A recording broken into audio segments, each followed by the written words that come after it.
કેશોદમાં ઝરમર વરસાદને કારણે માખી મચ્છરોનો ઉપદ્રવ વધતા રોગચાળો ફેલાવાની દહેશત। કેશોદના જાહેર માર્ગો ઉપર રખડતા ભટકતા પશુઓનો અડીંગો, વાહન ચાલકો પરેશાન। કેશોદ પંથકમાં એકાદ સપ્તાહથી છૂટો છવાયા ઝરમર વરસાદને કારણે ઠેર ઠેર પાણી ભરાઈ જવાથી માખી મચ્છરોનો ઉપદ્રવ વધ્યો છે, જેના કારણે રોગચાળો ફાટી નીકળવાની દહેશત ઊભી થઈ છે। ત્યારે જવાબદાર સરકારી તંત્ર દ્વારા દવાઓનો છંટકાવ કે ડીડીટી પાવડરને બદલે વરાપ નીકળે તેની રાહ જોઈને ઓફિસોમાં આરામ ફરમાવી રહ્યા છે તેવું જણાઈ આવે છે।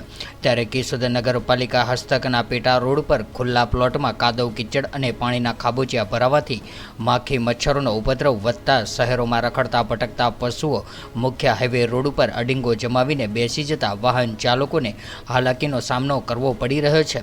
ત્યારે નામદાર હાઈકોર્ટના આદેશ બાદ શહેરમાં રખડતા ભટકતા પશુઓ અને પશુ માલિકો વિરુદ્ધ કડક કાર્યવાહી કરવાની ગુલબાંગો ફેંકતા અધિકારીઓ અને પદાધિકારીઓ ચૂપકીદી સેવીને શહેરીજનોને અને વાહન ચાલકોને ઈશ્વરના ભરોસે છોડી દીધા છે।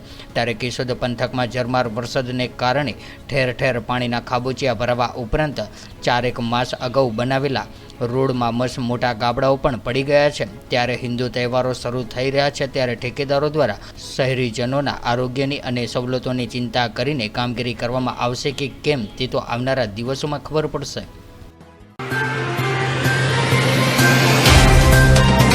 तो व्हाट्सएप, ट्विटर, फेसबुक, इंस्टा जहाँ भी आपका अकाउंट है, इसे शेयर बटन के द्वारा वहाँ पर शेयर करें।